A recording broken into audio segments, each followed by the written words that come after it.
नमस्कार, जय हिंद। कैसे हैं आप सभी? आशा करता हूं सभी स्वस्थ, मस्त और जबरदस्त होंगे। मैं शशिकांत कुमार आप सभी का स्वागत करता हूं रोजगार विथ अंकित परिवार पे। और मैं हो चुका हूं उपस्थित। आप सब भी जल्दी से जल्दी उपस्थित हो जाएं ताकि सेशन की शुरुआत की जा सके। और बिहार जीके के अंतर्गत आज पांचवी आपकी सेट लेकर मैं उपस्थित हो चुका हूं। तो सभी जल्दी से जल्दी उपस्थित हो जाएंगे। और एक बार फिर से कहना चाहूंगा कि अपने स्तर पर सेशन को ज़्यादा से ज़्यादा शेयर भी करना है ताकि ये सेशन उन लोगों तक पहुंच सके जिन्हें इसकी बहुत ज़रूरत है। ठीक है ना? और आज क्वेश्चन आपके स्टेटमेंट वाले भी हैं। ठीक है ना? मैंने बोला था कि धीरे धीरे मैं स्टेटमेंट वाले भी क्वेश्चन शामिल करूंगा। तो आज आपके कुछ स्टेटमेंट वाले भी क्वेश्चंस है। लेकिन ध्यान रखना, अभी तक जितने भी एग्जाम हुए हैं उसमें बिहार राज्य विशेष का यानी कि बिहार जीके का अभी तक क्वेश्चन स्टेटमेंट में नहीं पूछा गया है। सबसे ज्यादा आपके पॉलिटी, हिस्ट्री और ज्योग्राफी से स्टेटमेंट वाले पूछे गए हैं, साइंस से पूछे गए हैं, है ना। लेकिन अब हम बिहार राज्य विशेष को भी स्टेटमेंट वाले करने वाले हैं। ठीक है ना? क्लियर? तो सब लोग हैं तैयार? करें शुरू? चलिए, तो सेशन की शुरुआत करते हैं पहले प्रश्न के माध्यम से। और आप सभी प्रयास करना कि ज्यादा से ज्यादा क्वेश्चन जो है वो यहाँ पर सही हो सके। ठीक है? क्योंकि किसी भी एग्जाम में आपको सबसे आगे रखने में कहीं ना कहीं बिहार जीके का अहम योगदान रहेगा। ठीक है ना? क्लियर है? तो आइए, आज का ये पहला प्रश्न है, देखना ये, है ना। उससे पहले तो ये टाइमिंग है आपकी, सुबह 9 बजे मैथ, 10 बजे जीके जीएस, है ना। 11 बजे से थर्सडे फ्राइडे को हिंदी, 12 बजे से बिहार जीके, फिर 4 बजे से मंडे ट्यूसडे वेडनेसडे को इंग्लिश, और साइंस बहुत जल्दी आपकी शुरू हो जाएगी। ठीक है ना? चलिए, तो यहाँ पर पहला प्रश्न, ये कल का आपका होमवर्क था और यहीं से आज का सेशन शुरू करने वाले हैं। तो आज का पहला प्रश्न है और आप सभी ने कमेंट बॉक्स में बिल्कुल बढ़िया से आंसर दिया है। तो रेगुलर जो होमवर्क हो ना, उसका कमेंट बॉक्स में आंसर आप सभी लोग अवश्य करें। पहला प्रश्न है आज का कि बिहार में सदाकत आश्रम की स्थापना किसने की थी? और ये आपका होमवर्क था। आप सभी ने बिल्कुल सही आंसर दिया था कि ऑप्शन बी जो है अर्थात मजहरुल हक, ये इसका बिल्कुल सही आंसर हो जाएगा। कब, है ना, इसकी बात कर लें, इसकी स्थापना कब की गई थी? तो इसकी स्थापना जो की गई थी वो 1921 में, है ना। कब? 1921 में। पूछ दे किस आंदोलन के दौरान, तो आप क्या लिखोगे? आप लिखोगे असहयोग आंदोलन के दौरान। ठीक है? असहयोग आंदोलन के दौरान इसकी स्थापना की गई थी। क्लियर है? कहां पर है ये? तो ये है आपके पटना में। और पटना में भी देखे तो पटना के दीघा में ये अवस्थित है। ठीक है? गंगा नदी के तट पर।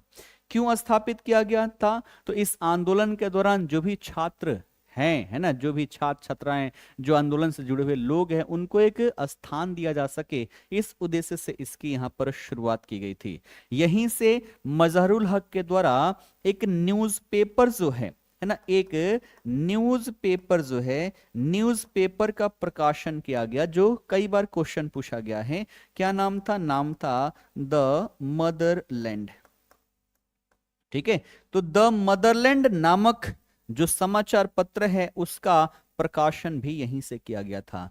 फिर इस बार के बिहार दरोगा में पूछा गया है कि डॉक्टर राजेंद्र प्रसाद अपने जीवन का अंतिम समय कहां पर गुजारा था? तो वो चले गए थे कहां? सदाकत आश्रम में, और यहीं पर इनकी मृत्यु हुई थी। तो यहां पर याद रखना क्या चीज, डॉक्टर राजेंद्र प्रसाद की अगर हम बात कर लें तो डॉक्टर राजेंद्र प्रसाद, है ना, इन्होंने अपना अंतिम समय यहीं गुजारा, है ना। अंतिम समय जो है ये यहीं पर इन्होंने गुजारा हुआ था, यहीं पर इनकी मृत्यु हुई थी।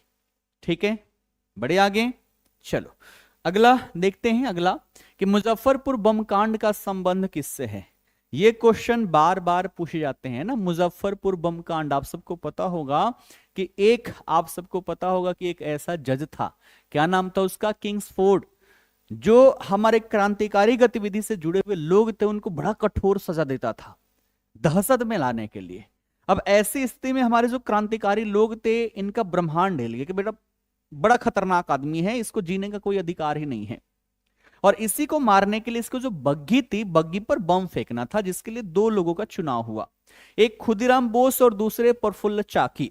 तो यहां पर खुदीराम बोस नहीं है, केवल प्रफुल्ल चाकी है, तो हमारा ऑप्शन यही हो जाएगा, ऑप्शन बी, है ना। और इनके साथ साथ कौन थे, इनके साथ साथ एक थे आपके खुदीराम बोस, और ये दोनों यहां पर चुने गए कि भैया इसको तो बम से मार के उड़ा देना है। और घटना थी कब की, 30 अप्रैल 1908। तो ये घटना कब हुई थी, ये हुई थी 30 अप्रैल 1908 को, ये घटना हुई थी मुजफ्फरपुर बम कांड। और इसमें जैसे ही उसके बग्गी पर बम मारा गया, लेकिन धोखा हो गया यहां पर। वहीं का एक वकील था जिसका नाम था कैनेडी, और इस आक्रमण में कैनेडी की पत्नी और बेटी जो है इनकी मृत्यु हो जाती है, किंग्सफोर्ड बच जाता है, क्योंकि दोनों को बग्घी एक ही समान थी।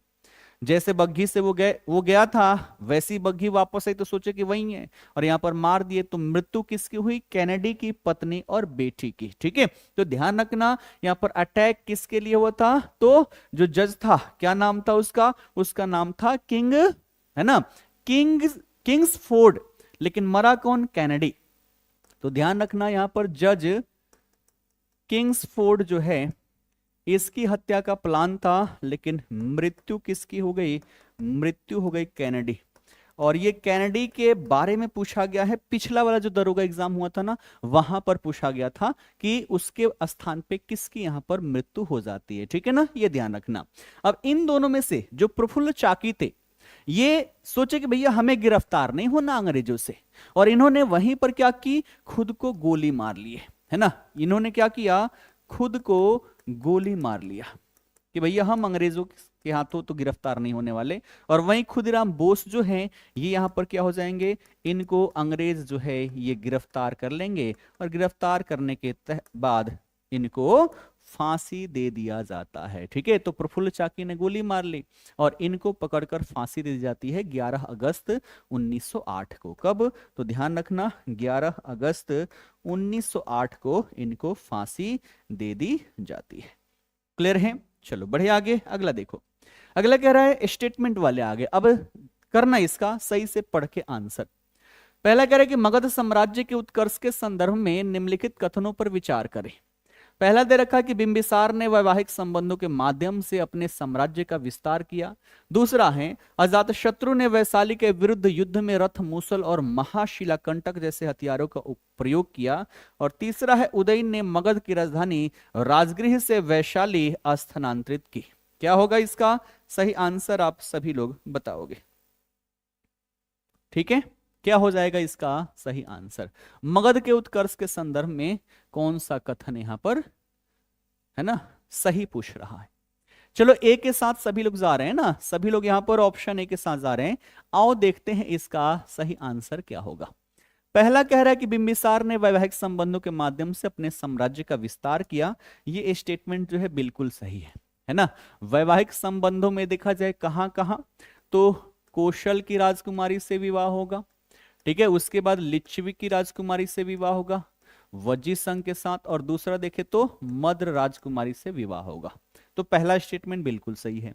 दूसरा, चूंकि बिंबिसार का संबंध जो है ये वज्जी संघ से बढ़िया रहता है वैवाहिक संबंधों के माध्यम से, लेकिन बिंबिसार के मृत्यु के पश्चात अजात शत्रु का संबंध बढ़िया नहीं होगा, और ये वज्जी संघ अर्थात वैशाली को मगध में मिलाने के लिए 16 वर्षीय युद्ध लड़ेगा।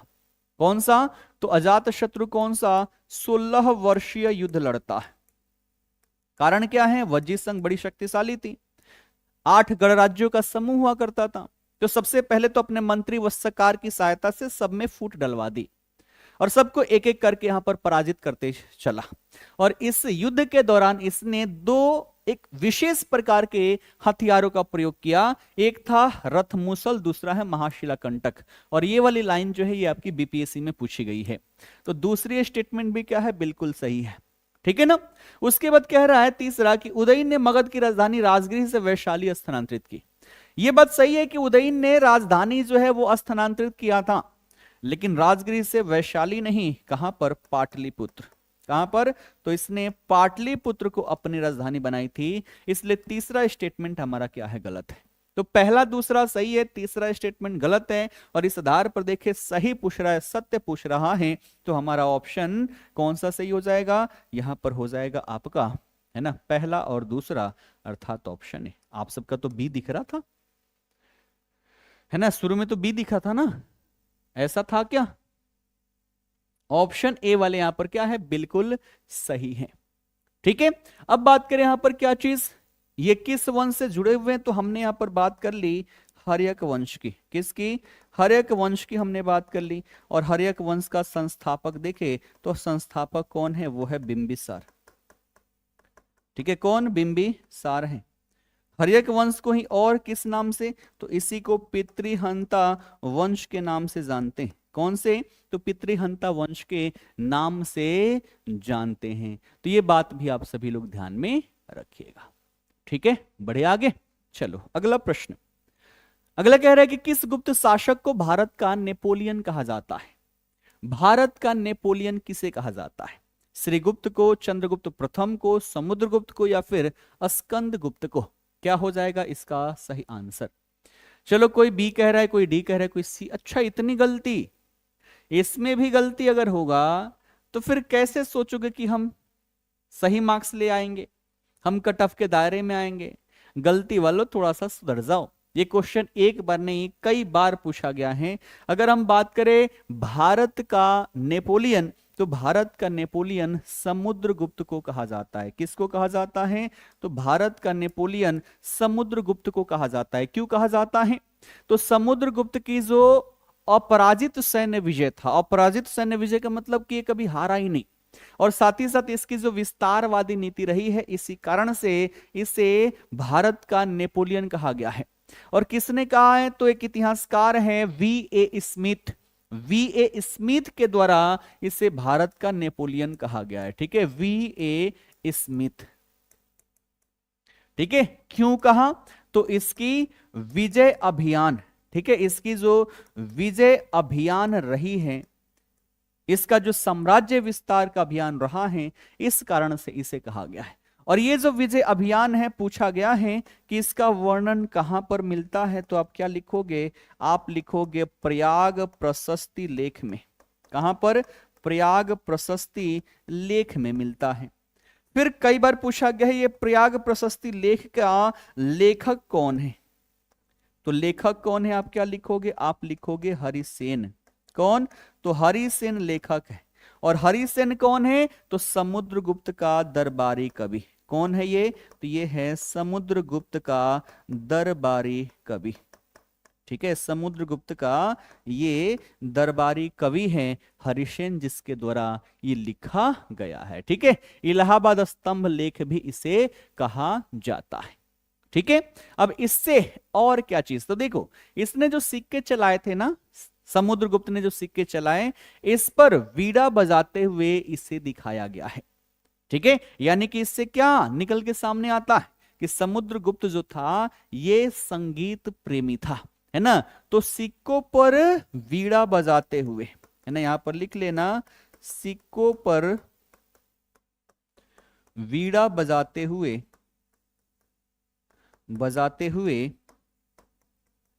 दर्शाया गया है।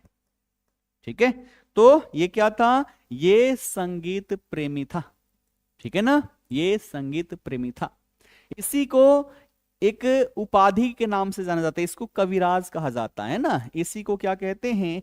इसी को कविराज कहते हैं, ध्यान रखना। ठीक है, इसी को क्या कहते हैं? कविराज कहा जाता है। कवियों का बड़ा संरक्षण किया था इसने, है ना, संरक्षण प्रदान करता था, इसलिए इसको कविराज भी कहा जाता है। और अश्वमेध कर्ता भी इसको कहा जाता है। ठीक, बढ़िया आगे चलो अगला प्रश्न। अगर बात करें राजाओं के पराजय का, तो ध्यान रखना उत्तर भारत के 9 राजाओं को और दक्षिण भारत के 12 राजाओं को इसने पराजित किया था, हारा ही नहीं था किसी में। अगला कह रहा है कि शेरशाह सूरी के प्रशासनिक सुधारों के संबंध में कौन सा कथन असत्य है? पहला कह रहा है कि शेरशाह ने जब्ती प्रणाली के आधार पर भू राजस्व का निर्धारण किया। दूसरा कह रहा है उसने चांदी का रुपया और तांबे का शर्फी नामक सिक्का चलाया। तीसरा कह रहा है कि शेरशाह ने सासाराम में एक वर्गाकार मकबरे का निर्माण करवाया जो पानी के बीच स्थित है। और चौथा कह रहा है कि उसने सुनार गांव से पेशावर तक सड़क ए आजम का निर्माण करवाया। इसके आधार पर बताओ क्या सही उत्तर होगा, है ना। बड़ा स्टेटमेंट वाला कई सारे लोग को कमेंट किए हुए थे कि सर स्टेटमेंट वाला लेकर आओ। लो भैया, अपने पास सब कुछ है। और एआई के जमाने में है ना, पहले थोड़ा सा टाइम लगता था, क्योंकि हाथों से पहले पेज पर लिखना, फिर उसको भेजना कि भैया टाइपिस्ट इसको टाइप कर दो, फिर कई सारी गलतियां होती थी, फिर सुधरवा के फिर बनता था। आज के टाइम में नहीं, है ना, अपनी एआई है, हमारी अपनी एआई है, हम उससे जो बोलते हैं वो बना के तैयार कर देती है ना, इसलिए अब कोई दिक्कत नहीं है। चलो सी बी डी, है ना, आओ यहां पर देखते हैं। सबसे पहला स्टेटमेंट है कि शेर शाह ने, है ना, शेर शाह ने जब्ती प्रणाली के आधार पर भू राजस्व का निर्धारण किया। ये बिल्कुल सही है ना। इसने क्या किया, भूमि का पैमाइश करवाया, भूमि का पैमाइश करवा के भूमि को 3 वर्गों में विभाजित किया और तत्पश्चात उसके आधार पर इसने भू राजस्व का निर्धारण किया। तो पहला स्टेटमेंट आपका बिल्कुल सही है। दूसरा, तो इसने जो हमारी मुद्रा प्रणाली है, मुद्रा प्रणाली में सुधार किया। ठीक है, इसकी बात करें तो मुद्रा प्रणाली जो है, मुद्रा प्रणाली में इसने क्या किया, सुधार किया। क्या सुधार किया, है ना। तो इसके समय काल तक आते आते जो पहले के सिक्के थे वो घिस पिट गए थे, है ना, सिक्कों में छेद हो गया था, मुड़ जाता था ऐसे। ठीक है, इसने कहा भैया ऐसे सिक्के नहीं चलेंगे, और जितने भी घिसे पिटे सिक्के हैं सारे सिक्कों को ये वापस लिया, कई सारे टकसालों की स्थापना की और सिक्कों को ढलवाया। सबसे पहले चांदी का सिक्का इसने चलाया जिसे रुपया कहा गया, ये बिल्कुल सही है। तांबे का सिक्का चलाया, उसे असरफी नहीं कहा गया, ये गलत है। तांबे का जो सिक्का है वो अशरफी नहीं कहलाता था, असरफी जो है ये है सोने का सिक्का। ठीक है, यानी कि ये स्टेटमेंट जो है पूर्णतः सही नहीं है, तो इसको हम सही नहीं मानेंगे, इसको तो हम गलत में ही मानेंगे, क्योंकि आधा सही है और यहां पर सत्यता की बात हो रही है। तो दूसरा स्टेटमेंट हमारा क्या हो गया, यहां पर गड़बड़ हो गया। इसके सोने के सिक्के जो होते हैं ना वो, और तांबे का जो चलवाया था ना, इसको कहते थे दाम, है ना। तांबे का जो सिक्का था उसको कहा जाता था दाम।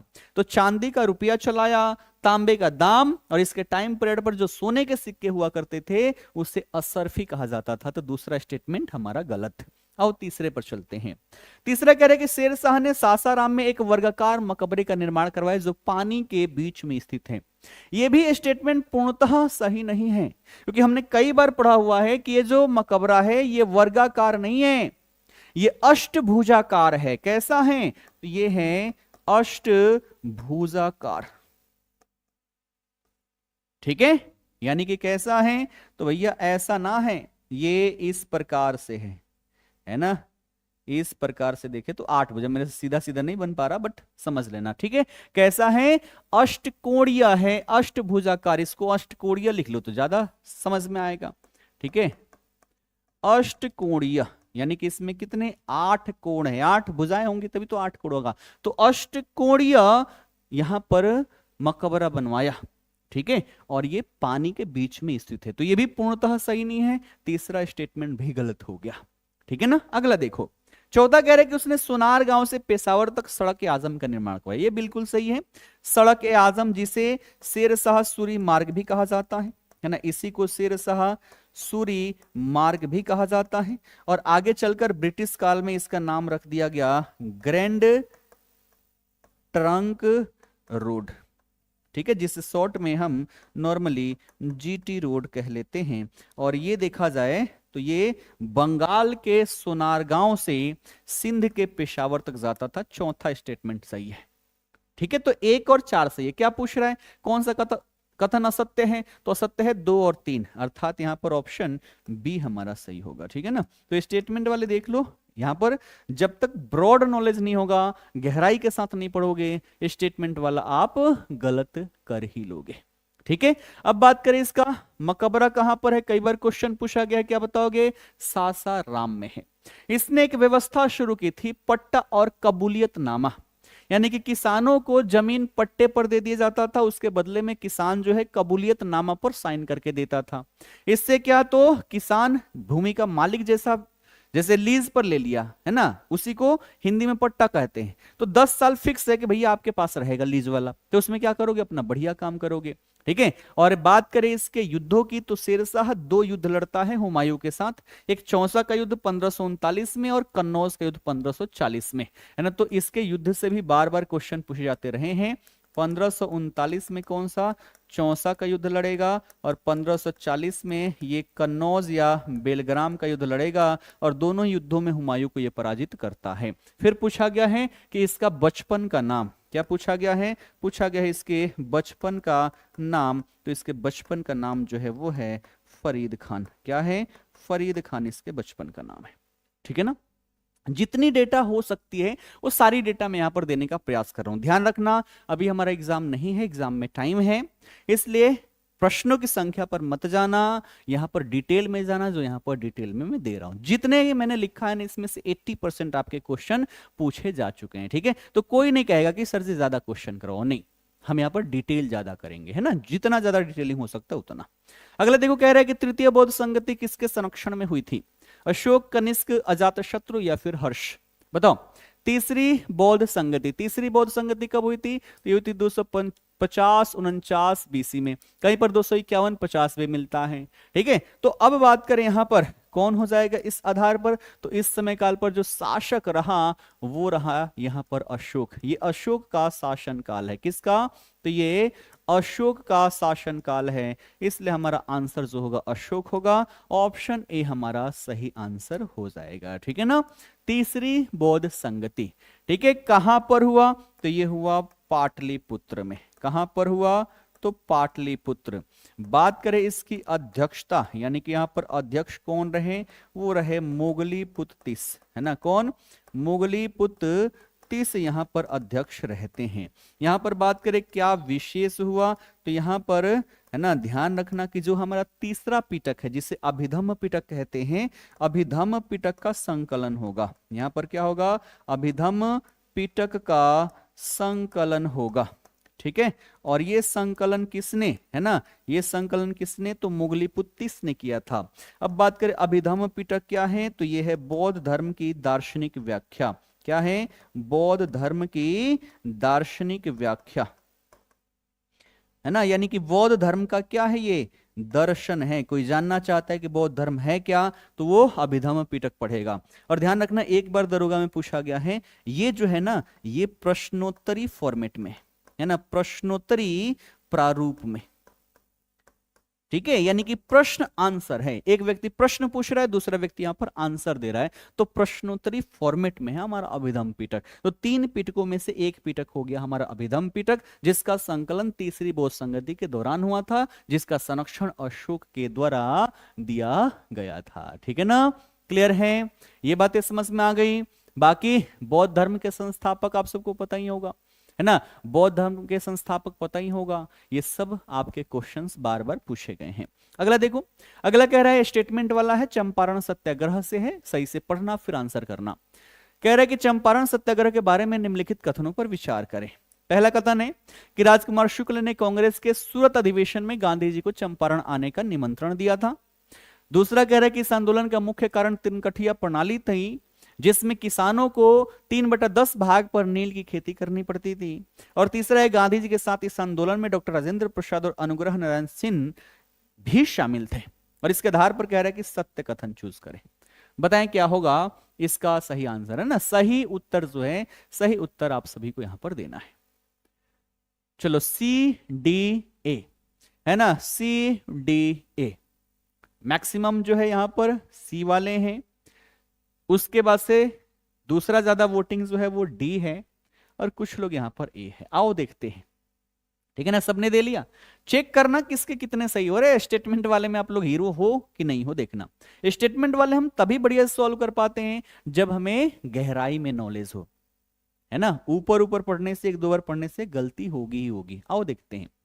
पहला कह रहा है कि राजकुमार शुक्ल ने कांग्रेस के सूरत अधिवेशन में गांधी जी को चंपारण आने का निमंत्रण दिया। हम सब ने पढ़ा है और आप सबने भी पढ़ा होगा कि गांधी जी को बुलाया किसने, राजकुमार शुक्ल ने, यह बात तो सही है, लेकिन कहां पर, लखनऊ अधिवेशन में, ना कि सूरत अधिवेशन में। कौन सा, तो लखनऊ अधिवेशन में जो 1916 में हुआ था। सूरत अधिवेशन 1907, जहां पर कांग्रेस का विभाजन होता है। ठीक है, तो जब सबसे पहले गांधी जी, है ना, गांधी जी से मिलने के लिए कहा गया, है ना, कि राजकुमार शुक्ल को विचार दिया, गणेश जो विद्यार्थी थे उनके द्वारा कि जाइए गांधी जी से मिलिए, वहीं इस समस्या का समाधान दे सकते हैं। गांधी जी से मिलने के राजकुमार शुक्ल पहले साबरमती आश्रम जाते हैं, लेकिन वहां पर मुलाकात नहीं होती। वहीं पर पता चलता है कि वो लखनऊ अधिवेशन में भाग लेने वाले, वहां पर जाइए। तो वहां पहुंचते हैं राजकुमार शुक्ल, और वहीं पर कांग्रेस के मंच पर तिनकठिया प्रणाली जो है इसको लेकर प्रस्ताव पारित किया जाता है। और वहीं गांधी जी से ये रिक्वेस्ट करते हैं, लेकिन गांधी जी शुरू में मना करते हैं। कारण क्या? गांधी जी के जो गुरु थे गोपाल कृष्ण गोखले, राजनीतिक गुरु थे, और उन्होंने कहा था कि भैया अफ्रीका में तो तुम जीत लिए, अंग्रेजों को हरा दिया, लेकिन भारत में सिचुएशन अलग है, और भारत में आंदोलन में कूदने से पहले भारत को अच्छे से समझ लो। भारत भ्रमण पर थे ये, और इस कारण से ये मना कर रहे थे। लेकिन इन्होंने ऐसे रिक्वेस्ट किया कि अंततः गांधी जी हार गए और बिहार आने के लिए ये तैयार हो जाते हैं। तो पहला स्टेटमेंट क्या हो गया? पहला हो गया हमारा गलत। दूसरा देखो, कह रहा है कि इस आंदोलन का मुख्य कारण तिनकठिया प्रणाली थी। यहां तक तो बिल्कुल सही है। तिनकठिया प्रणाली यानी कि आगे भी देखो, जिसमें किसानों को नील की खेती करनी पड़ती थी, यह भी बिल्कुल सही है। लेकिन गलत क्या है? गलत यह है 20 कट्ठा में से 3 कट्ठा में नील की खेती करनी पड़ती थी, और यहां पर 10 कट्ठा में से 3 कट्ठा कह रहा है, 10 भाग में से 3 भाग कह रहा है। तो इसकी वजह से यह भी क्या हो गया? गलत हो गया। दूसरा कथन भी गलत। तो ध्यान रखना, इसका कारण है तिनकठिया प्रणाली, और तिनकठिया प्रणाली वो व्यवस्था थी जिसमें अंग्रेजों ने ये स्थापित किया था कि 20 कट्ठा भूमि में से 3 कट्ठा में कम से कम आपको नील की खेती करनी है, और वो भी वो 3 कट्ठा होना चाहिए जो आपका सबसे उपजाऊ है। और इसको लगाने से क्या होता था? उर्वरता समाप्त हो जाती थी, भूमि बंजर हो जाती थी। इस कारण से किसान इसको उगाना नहीं चाहते थे, लेकिन मारपीट कर इनसे ये कांड करवाया जाता था। ठीक है, तो दूसरा कथन भी क्या हो गया? गलत। अब सबके आंसर बदलने लग गए। भैया ऐसे तोड़ना है, ओएमआर सीट पर एक बार आपने कलर कर दिया तो फिर उसको बदलने का ऑप्शन नहीं होता। गलत हो गया, आप सही लगाओ या ना लगाओ। ठीक है। तीसरा करे, गांधी जी के साथ आंदोलन में डॉक्टर राजेंद्र प्रसाद और अनुग्रह नारायण सिन्हा भी शामिल थे। ये स्टेटमेंट सही है। अब फिर सब बदलोगे, है ना? फटाफट सब डी पर गए। अब फिर सब बदलोगे। पूछ रहा है क्या चीज? सत्य।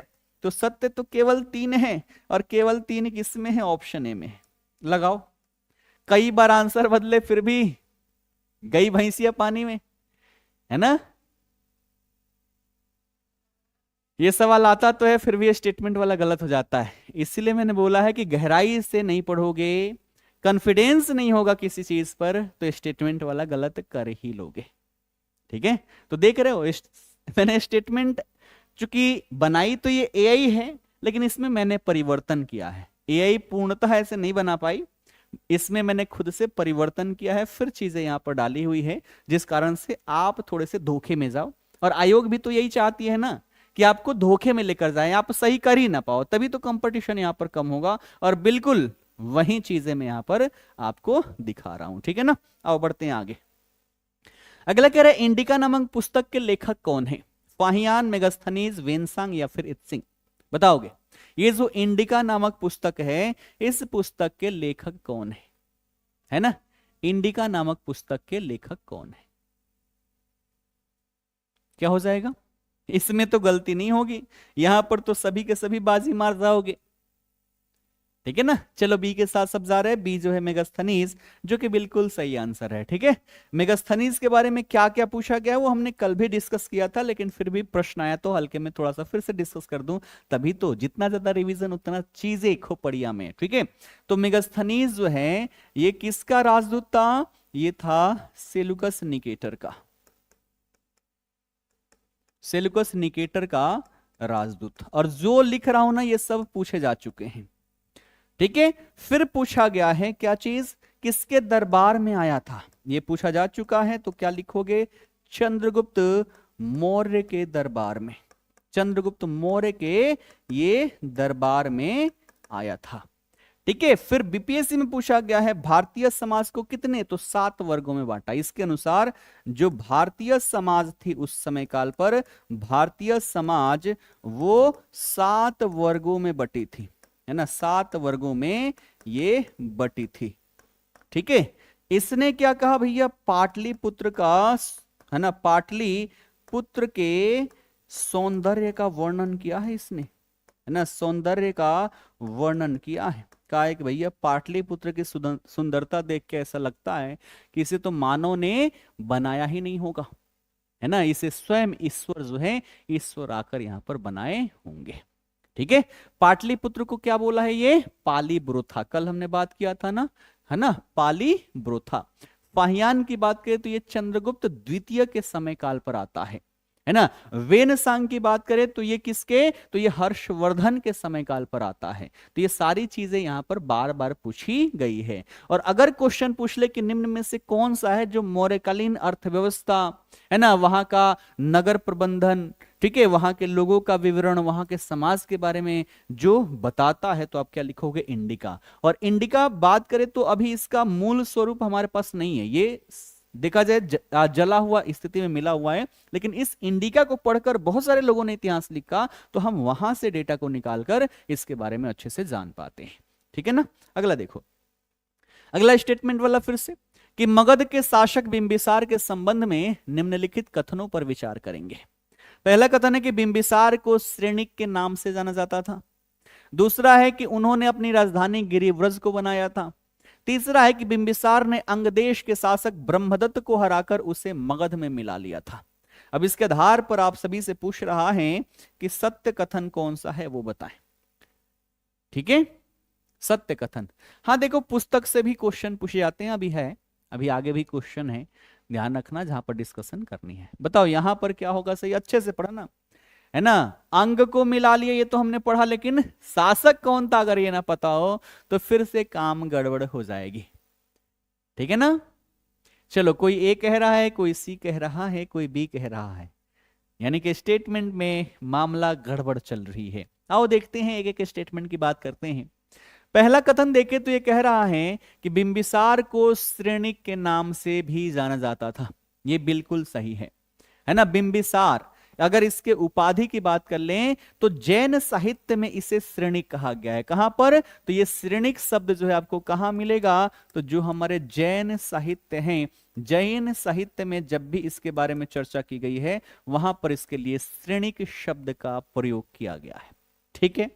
दूसरा कह रहा है कि उन्होंने अपनी राजधानी गिरिव्रज को बनाया था। यह भी क्या है, बिल्कुल सही है ना। गिरिव्रज, गिरिव्रज को ही राजगृह कहा जाता है।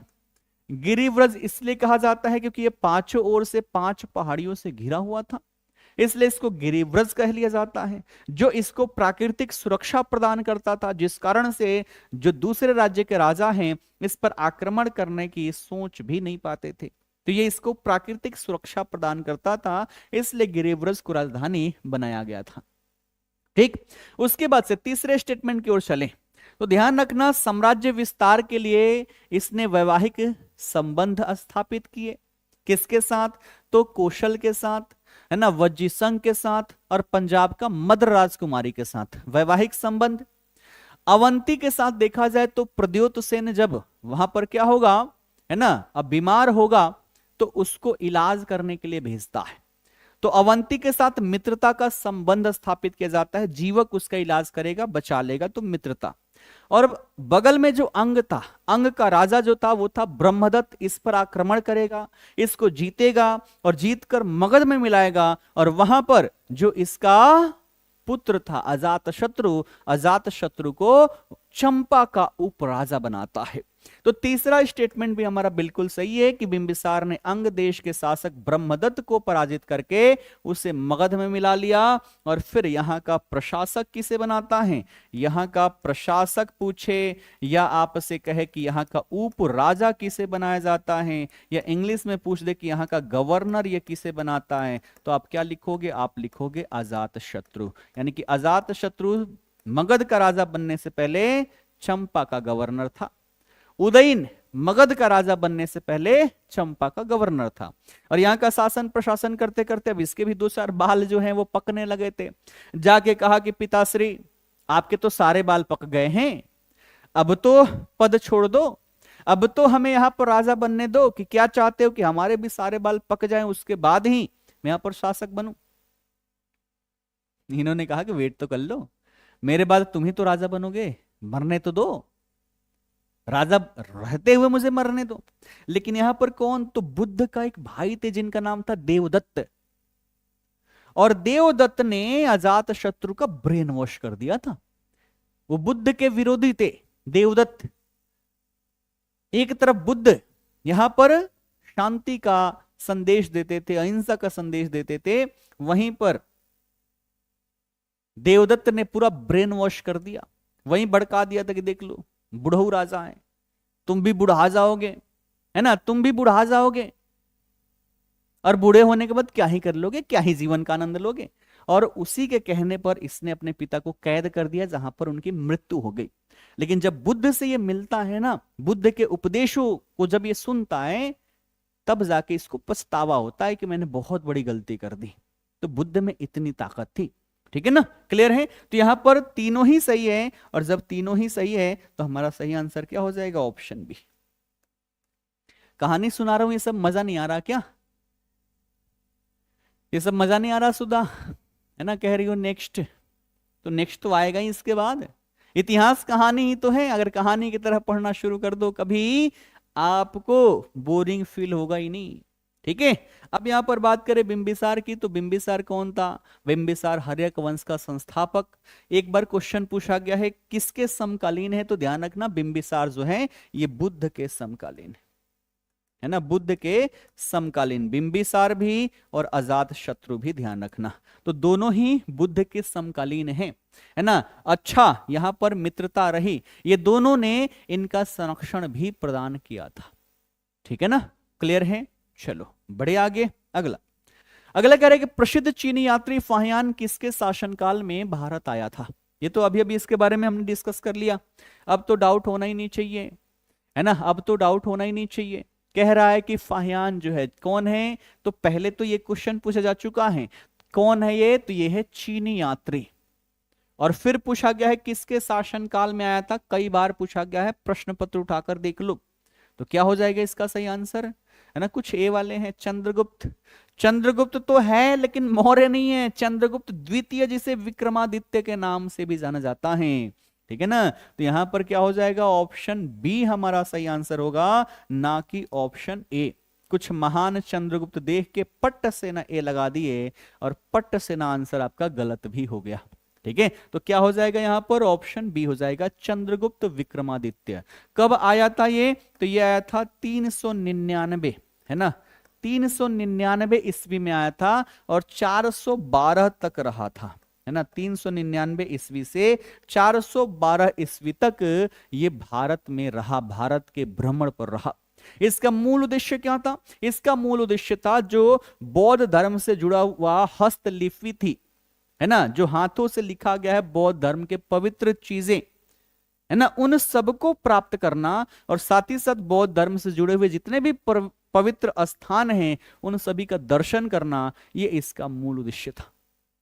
ठीक है, आगे चलकर ये पाटलिपुत्र में लगभग 3 वर्षों तक रहा, है ना, पाटलिपुत्र में लगभग 3 वर्षों तक रहा, और यहीं पर संस्कृत का अध्ययन भी ये करता है। बात करें इसकी पुस्तक की, तो इसकी पुस्तक जो है उसका नाम है फो को की। ठीक है, पुस्तक की बात कर लें, है ना, तो क्या है, फो को की। ठीक है, तो इसने जो पुस्तक लिखी उसका नाम क्या है, उसका नाम है फो को की, जिसमें जो भी चीजें भारत की दिखी वो सारी चीजें इसमें इसने वर्णन कर दिया। ठीक है, क्लियर। इसी के द्वारा चंद्रगुप्त द्वितीय के शासनकाल को ब्राह्मणों का देश भी बताया गया है, कि भारत जो है वो ब्राह्मणों का देश है, यहां पर बड़े शिक्षित लोग हैं। ठीक है ना, और चंद्रगुप्त द्वितीय इसने एक उपाधि धारण की थी, जिससे कई बार क्वेश्चन पूछा गया है, जिसके बारे में अभी अभी बताया, क्या चीज, विक्रमादित्य। ठीक है, तो इसको चंद्रगुप्त विक्रमादित्य भी कह लिया जाता है, क्योंकि विक्रमादित्य की उपाधि इसने धारण की हुई थी। ठीक है ना, अगला देखो, अगला कह रहा है कि बिहार में पाल वंश के शासन के संबंध में कथनों का परीक्षण करें, है ना, पाल वंश से जुड़े हुए कुछ कथन है।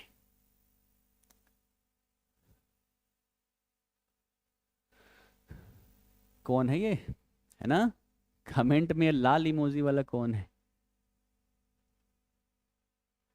धनंजय मेरे से मुंह मत लगो भैया, क्या चल रहा है ये, धनंजय और यहां पर एक है रूनी, दोनों अपने कमेंट पर लगाम लगा लें, ठीक है ना, यहाँ पढ़ने के उद्देश्य से आए हो तो बस पढ़ाई करो। ये लाल वाले इमोजी मुझे दिखने नहीं चाहिए, है ना, लाल इमोजी दिखने नहीं चाहिए। ये जो है ना ऐसे वाला इमोजी और लाल, मुझे अब दोबारा नहीं दिखने चाहिए।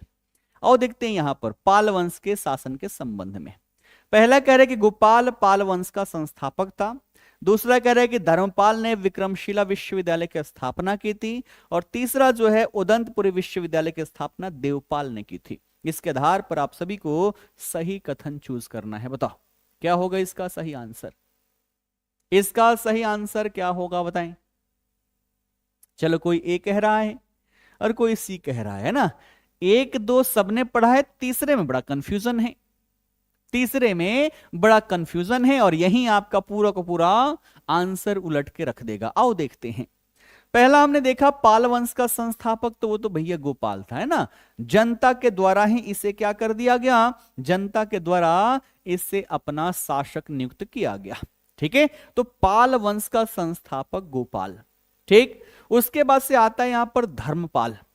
ठीक है ना, और धर्मपाल के द्वारा विक्रमशिला विश्वविद्यालय की स्थापना की गई। कहां पर है ये? तो ये है भागलपुर में। ठीक है, विक्रमशिला विश्वविद्यालय की स्थापना की गई, ये भी बिल्कुल सही है। और धर्मपाल ही वो व्यक्ति है जिसने नालंदा विश्वविद्यालय को, किसको? नालंदा विश्वविद्यालय जो है इसको 200 गांव दान में देता है ना। नालंदा विश्वविद्यालय को 200 गांव इसने क्या किया? दान में दे दिया, ताकि इससे आने वाली जो धनराशि होगी इससे नालंदा विश्वविद्यालय और बढ़िया तरीके से यहां पर चल पाएगा। अब दो तो हो गए, ये वाले तो खुश होंगे, लेकिन अभी घबराने वाली बात है। क्यों? क्योंकि तीसरा सही है कि नहीं है अब पता चलेगा। तो अगला कह रहा है कि उदंतपुरी विश्वविद्यालय की स्थापना देवपाल ने की थी। क्या है? सही है गलत है ना? तो ध्यान रखना, ये है गलत। देवपाल ने नहीं, बल्कि पाल वंश का संस्थापक जो गोपाल था, गोपाल द्वारा यहां पर उदंतपुरी विश्वविद्यालय की स्थापना की गई थी। और उदंतपुरी विश्वविद्यालय कहां पर है? तो जो हमारा बिहार शरीफ है ना, बिहार शरीफ में उदंतपुरी विश्वविद्यालय है। तो तीसरा हो गया भैया गलत। एक और दो है ना, एक और दो यही सही है, इसलिए हमारा सही आंसर हो जाएगा यहां पर ऑप्शन ए वाले एकदम नाच रहे होंगे, है ना, मजा आ गया, हमारा सही हो गया। भैया यहां सही होने से नाचना नहीं है ना, कॉन्फिडेंस होना चाहिए कि मैंने लगा दिया यही सही है। ब्रह्मांड हिल जाए लेकिन हमारा आंसर ना हिलने वाला है। ठीक है, क्लियर है ना?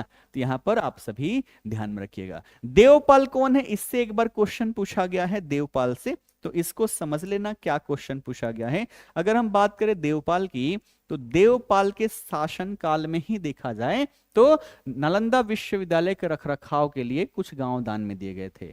इसी से जो शैलेंद्र वंशीय शासक थे जिनका नाम था बालपुत्र देव, उन्होंने नालंदा में एक बौद्ध मठ स्थापित करने की अनुमति मांगी। देवपाल ने कहा ठीक है भैया, आप अपना मठ स्थापित कर लो, और साथ ही साथ उसके खर्चे का भी टेंशन आपको नहीं लेना। ये लो, मैंने 5 गांव उसके नाम कर दिया। तो बौद्ध मठ बनाने की अनुमति तो दी, लेकिन उसके साथ साथ 5 गांव इसने दान में भी दे दिया, ताकि उसके खर्चे चलाए जा सके। ठीक है, क्लियर? ये बातें समझ में आ गई। अब बात करें यहां पर पाल वंश, है ना, तो ध्यान रखना पाल काल से कई सारे क्वेश्चन पूछा गया है। और आर्ट एंड कल्चर, यहां पर देखा जाए तो मूर्ति कला जो है बड़ा फेमस थी, है ना, मूर्ति कला यहाँ की बड़ा फेमस थी। और मूल रूप से ये जो कांसा था ना, कांस मूर्तियां जो हैं, कांस मूर्तियों के लिए फेमस थी। ठीक है, यहाँ के जो मूर्तिकार थे, है ना, मूर्तिकार दो, कौन? एक धीमन और दूसरे बिठपाल, इससे क्वेश्चन पूछा गया है ना। तो यहां पर ध्यान रखना, मूर्तिकार की बात कर ले तो एक का नाम था धीमन और दूसरा जो था वो था बिठपाल, है ना, बाप बेटे थे ये। और इनके द्वारा, मतलब मशहूर मूर्तिकार ये इस काल के थे। धर्मपाल के बारे में हमने क्या पढ़ा कि इसने एक उपाधि धारण की थी, है ना। उपाधि कब धारण की थी? तो जब कन्नौज पर ये अपना आधिपत्य स्थापित करता है और तत्पश्चात वहां पर एक बहुत बड़ा जो होता है ना महासभा, उसका आयोजन करेगा और यहीं पर अपने आप को उत्तरापथ स्वामी जो है, उत्तरापथ स्वामी की उपाधि देगा। भैया हम उत्तरापथ स्वामी हैं, है ना। तो उत्तरापथ स्वामिन की उपाधि इसके द्वारा धारण की जाती है। ठीक है ना, क्लियर, मजा आ रहा है ना सबको बताना। इस सेशन से आपकी बिहार राज्य विशेष जो है ना रग रग में भर दूंगा, बस ये ध्यान रखना। रेगुलरिटी के साथ आपको क्लास करनी है, मंडे टू फ्राइडे होगी, सैटरडे संडे इसी चीज को रिवाइज करोगे आप सभी लोग। संडे को आपका टेस्ट होता है, मॉक टेस्ट फ्री होता है रोजगार विद अंकित एप्लीकेशन पर, तो आप सभी उसको वहां पर अटेंड करोगे और साथ ही साथ सैटरडे संडे जितना टाइम हो रिवीजन करोगे, और बाकी डेली मंडे टू फ्राइडे हम यहां पर पढ़ेंगे। लिख के देता हूं कि अगर आप सारे कक्षा अटेंड करते हो, आपके बिहार राज्य विशेष से कभी भी गलती होगी ही नहीं। अगला देखो, कह रहे हैं कि वेनसांग ने किस विश्वविद्यालय में अध्ययन किया था? तक्षशिला, विक्रमशिला, नालंदा या फिर मगध? बताएंगे। वेनसांग जो है ये किसमें अध्ययन किया हुआ था? ठीक है, किस विश्वविद्यालय में इसने अध्ययन किया हुआ था? चलिए, सी के साथ बहुमत है, कुछ ए वाले हैं यहां पर, सी वाले सभी सही हैं। नालंदा विश्वविद्यालय हमारा क्या होगा? बिल्कुल सही हो जाएगा, है ना। वेनसांग नालंदा विश्वविद्यालय में अध्ययन किया था। बात करें किसके शासन काल में आया था, तो यह हर्षवर्धन के शासन काल में आया। ठीक है, भारत कब आया? तो हर्षवर्धन के शासन काल में भारत आया। ठीक है, किसके शासन काल में? तो हर्षवर्धन के शासन काल में ये भारत आया था, और उसने नालंदा विश्वविद्यालय में कई वर्षों तक ये अध्ययन किया। किस चीज का? तो बौद्ध धर्म का, और दूसरा योग शास्त्र, इनका अध्ययन कई वर्षों तक यहां पर ये करता है। जिस समय ये यहां पर अध्ययन कर रहा था, उस समय काल पर नालंदा विश्वविद्यालय के जो कुलपति थे, ध्यान रखना, है ना, कुलपति, है ना, उनका नाम क्या था? तो उनका नाम था आचार्य शीलभद्र, है ना। जिस समय यहां पर अध्ययन कर रहा था, कुलपति कौन थे? वो थे आचार्य शीलभद्र। ये किसी एग्जाम में पूछा तो गया है, लेकिन मुझे क्वेश्चन दिख रहे हैं, लेकिन एग्जाम का नाम ना दिख पा रहा है, किस एग्जाम में पूछा गया है। ध्यान रखना, जिस समय यहां पर अध्ययन कर रहा था, वहां उस समय कुलपति जो थे वो शीलभद्र थे। ये भी आप सभी को ध्यान में रखना है। ठीक है, क्लियर। वेनसांग की बात करें तो इसकी भी यात्रा वृत्तांत है। इसे क्या कहते हैं? सी यू की, है ना, सी यू की। ये क्या है? ये इसका यात्रा वृत्तांत है। ठीक है, तो इसने भी जो भी देखा उन सबको लिखते चला गया, और अंततः इसको नाम क्या दिया गया? सी यू की। ठीक, इसे और क्या क्या कहा जाता है? तो इसी को क्या कहा जाता है? यात्रियों का राजकुमार। वेनसांग को और क्या कह लेते हैं? इसी को कह लेते हैं यात्रियों का राजकुमार। ठीक है, क्या कह लेते हैं? यात्रियों का राजकुमार। इसके लिए एक और शब्द का प्रयोग किया जाता है, क्या चीज? शाक्य मुनि। अगर पूछ ले कि किसको शाक्य मुनि कहा जाता है, किस यात्री को शाक्य मुनि कहा जाता है, तो आप क्या बताओगे? आप वेनसांग बताओगे। इसी को यात्रियों का राजकुमार कहा जाता है, इसी को शाक्य मुनि शब्द से भी संबोधित किया जाता है। ठीक है ना। समय जो है, समय लगभग समाप्त हो चुका है। देखते हैं, स्टेटमेंट वाला होगा तो छोड़ देंगे, और नॉर्मल होगा तो एक और क्वेश्चन कर लेंगे। आओ, स्टेटमेंट वाला हो गया ना, चलो ये भी कर ही लेते हैं, है ना। अभी है, टाइम है ना, अगली क्लास है मेरी, लेकिन एक कर लेते हैं और। बिहार की भू आकृतिक संरचना के संदर्भ में निम्नलिखित कथनों पर विचार करें। पहला है कि बिहार के उत्तर पूर्व में स्थित शिवालिक श्रेणी हिमालय का हिस्सा है। दूसरा कह रहे हैं कि बिहार का विशाल मैदान गंगा और उसकी सहायक नदियों के निक्षेपण से बना हुआ है। तीसरा कह रहे हैं कि दक्षिण बिहार का सीमांत पठारी क्षेत्र प्राचीन आग्नेय और कायांतरित चट्टानों से निर्मित है।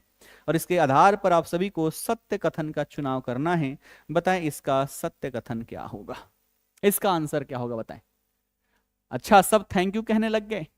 पहले एक और पढ़ लो, उसके बाद थैंक यू करना, बाय करना, पहले पढ़ लो। कई लोग तो निकल भी गए, धन्य है सभी, है ना। अभी खत्म किया नहीं, बस कहा कि समय समाप्त हो चुका है, सब गायब, कई, है ना, कम से कम 20-30 तो गायब हो गए। ऐसे लोगों को हाथ जोड़ के निवेदन है कि धन्य है आप सभी।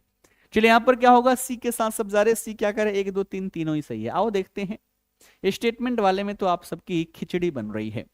पहला कह रहा है कि बिहार के उत्तर पूर्व में स्थित शिवालिक श्रेणी। अब आओ इधर, शिवालिक श्रेणी जो है ये कहां पर है, उत्तर पूर्व में है या उत्तर पश्चिम में है? ये तो भैया है उत्तर पश्चिम में, और इसका विस्तार एक ही जिले में है, कहां पर, पश्चिम चंपारण जिले में है। कहां पर है, पश्चिम चंपारण जिले में। और यहां पर तो कह रहा है उत्तर पूर्व, तो इसके आगे तो जाना ही नहीं है, कहानी खत्म, पहला गलत। अब फटाफट करोगे आंसर चेंज, है ना, देखता हूं किसका आंसर चेंज है ना। तो पहला क्या हो गया, गलत। ये तो पढ़ते उत्तर पूर्व में स्थित लिखा हो जबकि उत्तर पश्चिम में स्थित है, पहला स्टेटमेंट गलत।